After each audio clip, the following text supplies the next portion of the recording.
This is arguably the best wide-angle zoom lens that Canon have ever made, the Canon RF 15 to 35mm f2.8 L IS USM. What a bloody mouthful. More specifically, it's my Canon RF 15 to 35mm f2. And I thought I'd give you some initial impressions from owning this lens for roughly 1 month.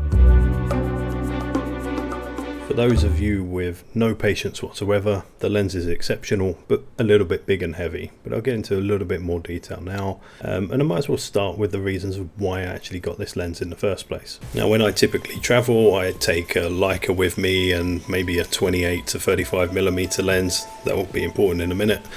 And often I will take a camera for video, normally like a Red Komodo or something similar.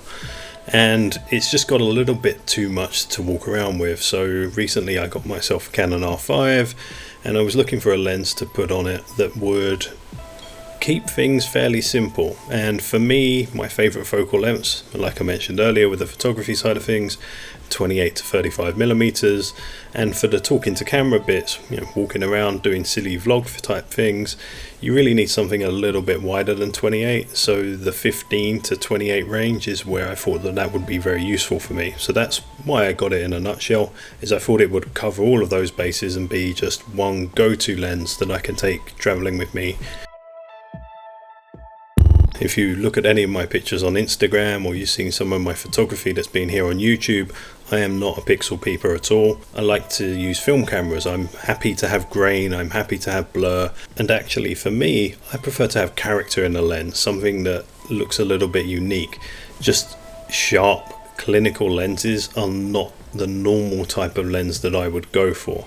However, this is pretty much on the clinical side, which is good because of it's not just for photography, it's also for making vlogs like this. It would be great for people who do things like product photography or really require a lot of sharpness. Just to be clear, I haven't shot any kind of tests, technical tests with graphs and charts and God knows what.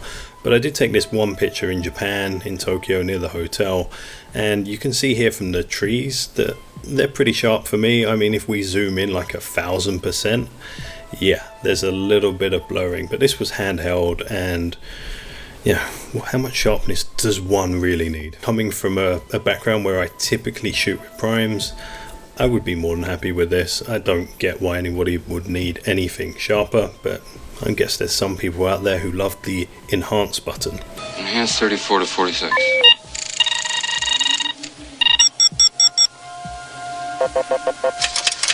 Now, talking of the enhance button, this is actually one of the first pictures I took in Hong Kong. It's a terrible picture. I would never upload this anywhere.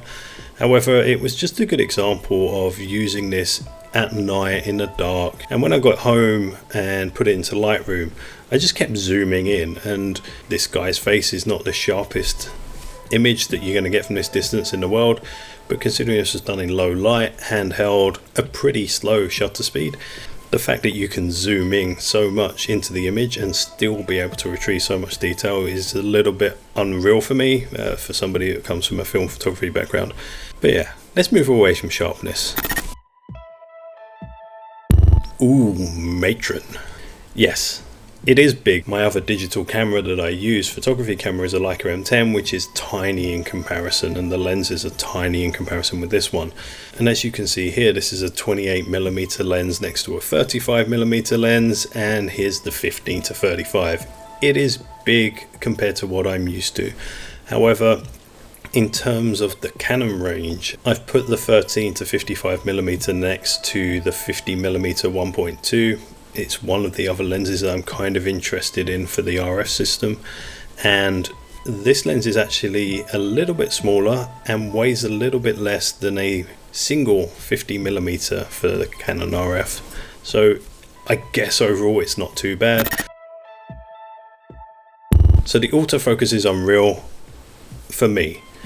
Again, I'm somebody who manually focuses pretty much 95% of my cameras. The last time I had a digital autofocus camera was the Canon 5D Mark II. I had that camera over a decade ago, and whilst the pictures from it are amazing, and even by today's standards they still put out very good digital files. The autofocus on that camera was, it left a lot to be desired. Now every time I've picked up the camera and just pointed it towards somebody and quickly pressed the shutter, it's found focus, it's got them dead sharp with the eye autofocus. Like this picture here of my brother, he was just messing about, quickly take a picture and it's spot on. I have had some issues with it hunting for focus when I was trying to make some videos of a train crossing in Tokyo, but overall, I mean, even this video is tracking me now. I found the autofocus, both video and photography, to be exceptional. Now the 15-35, I was actually quite surprised at how close it focuses. I've seen some people complain that it doesn't focus close enough, but again, I'm from a background where if you can get closer than 30 centimeters to something, that's considered pretty close. So the other day we were just filming a short video and we were trying to photograph some ants or film some ants, and it's good enough for doing that. I mean, if you wanted to get any closer, you're going to have to get a macro lens or zoom in. So I have had some experience using the 16mm RF lens. Whilst I find that to be a very good focal length for doing 2 camera pieces whilst you're vlogging, it has just insane IBIS wobble up in the corners, and then you can't really use the lens for much more beyond that unless you're doing kind of architecture type photography or videos. This lens does have that issue still. So the IBIS is in the camera, the lens also has its own image stabilization, and it still has those issues with the wobbly corners at kind of 15 to 17 millimeters. At everything beyond that, I found the stabilization to be really good, particularly 35 to 28. Beyond getting yourself a gimbal, I think this is good enough for 99% of people out there. And again, I'm sure some other systems have much better image stabilization, and people will jump up and down about how good those are. But my initial impressions are that this is more than good enough for me, and it'll be more than good enough for most people out there. So the build quality is a little bit of a mixed bag. It feels great. It feels like an evolution of the EF lenses if you've ever held one of those. But it does also feel plasticky. It almost feels like a bit of a Fisher-Price toy. But after living with it for a month, and I will be living with it for longer, it kind of grows on you. So when you put it in your hand, it feels very comfortable. It just feels very nice in your hand when you're actually using it. Now I do worry about some of the rubber used around the edges and how long that will last, and whether it will start to go gummy. It seems different to the EF lenses, which would eventually start to go a bit shiny after having them for a few years. But initial impressions are pretty good, but yes, it is a bit plasticky and it does almost feel like a bit of a toy. Can't beat a big sausage on a stick.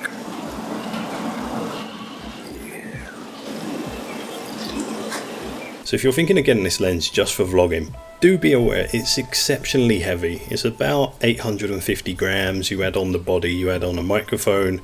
The way that the RF cameras are set up, a huge lens on the front of it feels a bit cumbersome. So if you don't have a Gorilla Pod, for example, you end up holding the lens and it just doesn't feel very secure when you're holding it like this, and you're holding it basically on the zoom ring. If you're after the best image quality and you're not going to go the prime route, this is great. But if you've got small arms or small hands, you may want to look elsewhere for your zoom options, of which there aren't many because the RF mount doesn't seem that open to other lens makers at the moment. As you can probably tell if you've got this far into the video, I'm very impressed with the lens so far. I think it does everything that I wanted it to.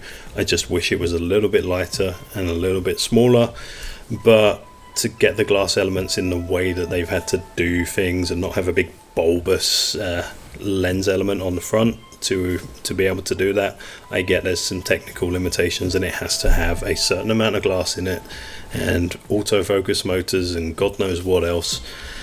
But yeah, initial impressions, very positive. Right, if you managed to get this far with me mumbling along, click on some of those buttons and I'll see you in the next video. Thank you. Bye bye.